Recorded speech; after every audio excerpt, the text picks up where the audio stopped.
I believe investing should be simple. You shouldn't hesitate, you shouldn't have doubt, you shouldn't suffer from paralysis by analysis. Today we're going to look at how you can create a portfolio with 4 sectors, 2 picks each, 8 fundamental stocks for a Canadian portfolio. Dividend growth investors, bonjour, my name is Mike Yehu and I'm the founder of Dividend Stocks Rocks, and I also have this YouTube channel to help you invest with more conviction so you can enjoy your retirement.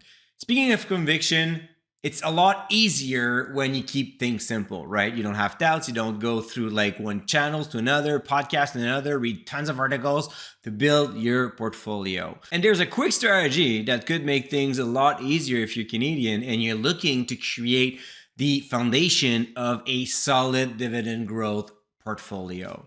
You can go with the acronym TERF for telecom, utilities, REITs, and financial. Those 4 sectors should be your favorite if you're Canadian, because telecoms and financial, they all operate in the oligopoly, and REITs and utilities benefit from a stable economy in Canada. So they have strong roots to build a great business model, generate a lot of cash flow, and spread the wealth among shareholders.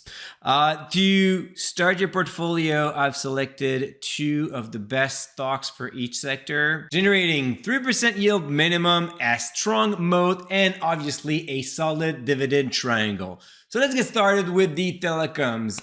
When you look at this sector, you don't have much to invest in Canada, but those you have there are amazing. So technically in the telecom world, you have Bell, TELUS, Rogers, and Shaw, and then along a few other small players. I've selected TELUS in the front place because it is a perfect example of a balance between growth and stability.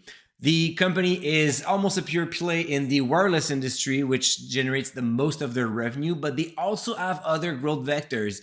They have recently spun off TELUS International, focusing on artificial intelligence, and they also use those technologies to help farmers and healthcare workers through TELUS Health and TELUS Agriculture. On the other side, if you're looking for more like a deluxe bond where stock price will not move too much, but you're gonna get a very generous yield with some increases, you can go with Bell Media BCE. What I like about Bell, well, I mean, it's a simple business model. They have wireless, wireline, they have cable, they have internet. So you watch TV, you use your phone, you go on the internet, you use Bell at one point or another. There you go, you got your package right there. Now, moving on to utilities. The list is very long, but I've selected 2 of my favorite. The first one, for its 49 consecutive years with dividend increases, Fortis. Present in Canada, in the US, and some island in the Caymans. They generate 99% of their business are regulated utilities, which means that it is a stable cash flow year after year. They can project their distribution growth rate already. So they're telling you, you know what, if you invest in Fortis, you're gonna get a 6% dividend growth rate increase through 2026. You invest in Fortis for stability, for knowing that this one will always pay its bills, and for its dividend growth. On the other side, I have another one that I really love for its diversification, and it is Brookfield Infrastructure. I could have picked Brookfield Renewable, I could have picked Algonquin, but what is very special about Brookfield Infrastructure, it's this wide diversification. We're talking about a company that is present across the world and also across multiple subsectors in the utility business. We have electric line, natural gas pipelines, ports, railroads, data center, name it. So they are present everywhere and they generate that stable cash flow all the time. Best of all, Brookfield Infrastructure is also backed by Brookfield Asset Management, one of the largest asset manager in Canada. So you cannot really go wrong with those 2. Now moving on to REITs. Which is great for REITs in Canada is we have a stable economy, the interest rates aren't too high, and right now they took a huge beating in 2022. This is probably the sector we're gonna find the best deal ever. First one on my list, you guessed it, Granite REIT. What I love about Granite, well, industrial REIT, which is in very high demand right now. Their occupation rate is always above 97%.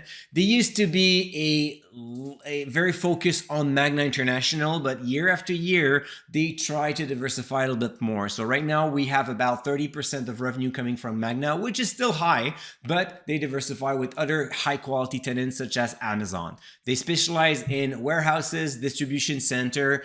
You can expect that with e-commerce on the rise, this part of the business will continue to grow. And obviously they have grown their dividend for several years.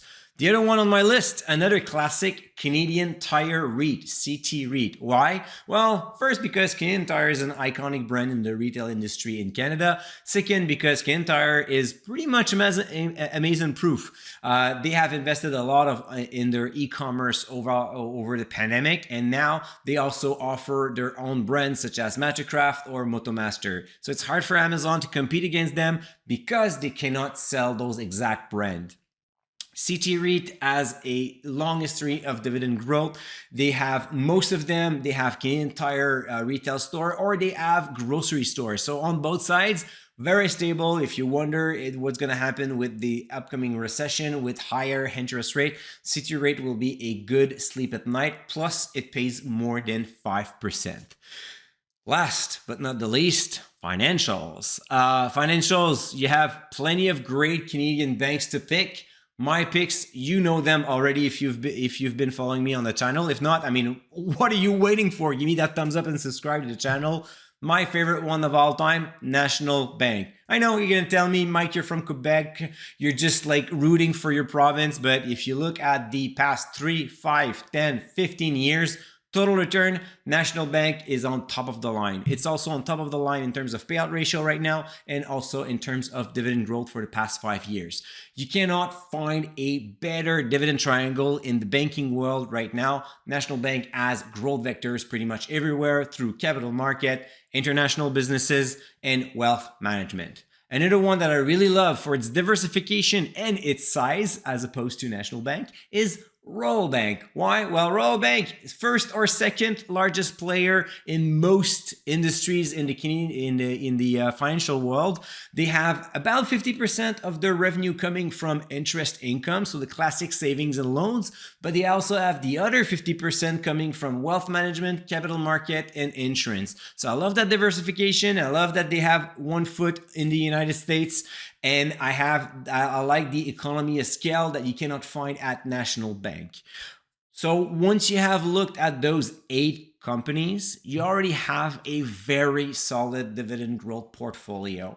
I could have added a few other names, but some of them has a lower yield, but you cannot really go wrong with Canadian National Railway or Canadian Pacific. Those railroad companies, I mean railways, they're not going anywhere. You have Alimentation Couche-Tard, same thing, about 1% yield and under. However, it is a growth by acquisition company, very stable in a business model that is quite resilient. Another one that could come out from the left field would be Constellation Software. I know, 0.25% yield. Not exactly what you're really looking for if you're looking to build a high yield portfolio, but Constellation Software has been one of the fastest growing company in the tech world in Canada. They are doing acquisition pretty much every month, and they have built that expertise where they integrate those niche companies within their business model. They make profitability and they open cross-selling opportunities throughout those mergers and acquisition. It's definitely not for dividend growers, definitely not for income-seeking investors, but I just thought putting this one on the list as well.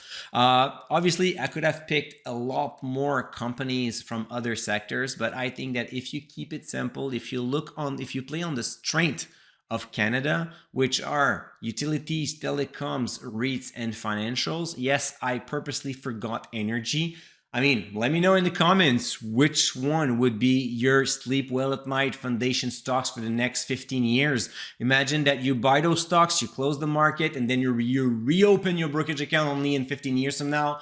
The 8 stocks that I've mentioned today, I would sleep well with that. So in the comment, let me know which are your favorite foundation stocks, and we're going to have a great discussion on that. Don't forget to like this video, share it with your friends that are trying to start investing, and until next Thursday, don't forget to stay invested.